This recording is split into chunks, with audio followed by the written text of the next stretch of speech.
How do you deal with the guilt you have of ways that you've hurt someone? Not ways someone has hurt you, but ways you've hurt someone. Well, you have to forgive yourself.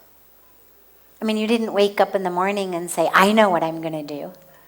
I'm going to really ruin that person's day, and maybe I'll even get to ruin their whole life. You didn't plan it like that. You didn't say, I know what I'm going to do. I'm going to hurt them as much as I can. It happened. It happened probably because you were ignorant or in illusion or scared or confused or too busy or stressed or in a rush.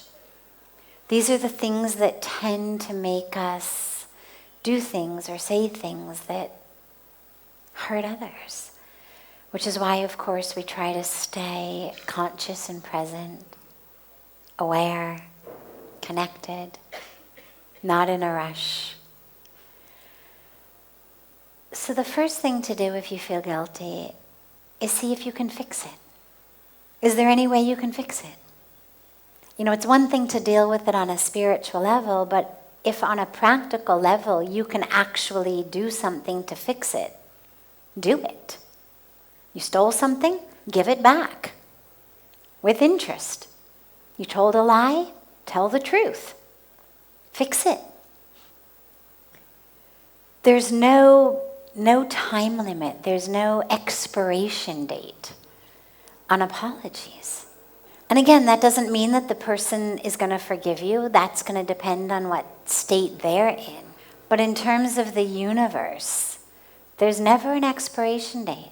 And if that person is not even alive anymore or is not talking to you and has blocked you in such a way you cannot even communicate with them, just speak it into the universe. Speak it from your soul to their soul. So first, do whatever you actually can logistically, pragmatically on earth to fix the situation. And along with that, apologize. Because they're two different things. If there's something in addition to an apology that you can do, do it. I'm so sorry I told that lie about you. Well, okay, that's good, but now you better go and tell the truth. Like, it's not enough just to be sorry. I'm so sorry I stole that from you. Well, okay, that's good, but now give it back. If it's possible. So, we need to do whatever we can to actually make not just amends, but reparations in whatever way we can. And if you can't do it for that person, do it symbolically. Did you, and I'm just going to throw this out as a wild stereotype just so everyone knows, I don't actually know him, so I didn't know what he did, but let's just be wildly stereotypical here, and let's say that as a man, did you do something that harmed a woman in your life in some way? Well, maybe there's no way to make it up to her. Maybe she's no longer talking to you. Maybe she's no longer even here on planet Earth. Well, make reparations in her honor through doing something for women in general. In her name, in her honor. As a parent, did you abuse your child? Well, if it's too late to fix it in that case, can you do something for children in general? Can you do something? And it may simply be making a beautiful donation to some program for orphaned kids or abused kids or whatever it may be. But making reparations is really important because it really helps us and the universe get back into balance. But along with that, we also have to apologize. Because for a lot of people, it would be really easy to just try to fix the situation, but not actually have to go and humble yourself and say you're sorry. And you actually really need to do both. And here's the thing with apologies. if you want the person to accept it, and if you're looking for that person to be back in your life again, we had someone just within the last week who was asking about what to do, and he had cheated on his beloved, and he'd gotten drunk, he'd cheated on her, he was now terrified that she was going to leave him. And the thing in cases like this is, in addition to the apology, you've got to make it really clear that A, you realize that this was not just a mistake. It didn't just happen to you. You didn't just somehow accidentally find yourself naked in bed with someone who wasn't your wife. There was something in you that drove you to do it. And if you're not prepared to work with that, to work with the inclination to drink, and to drink so much that you end up doing really stupid things, then that person isn't going to be able to trust you again. So you've got to really show that you are aware that something in you led to this.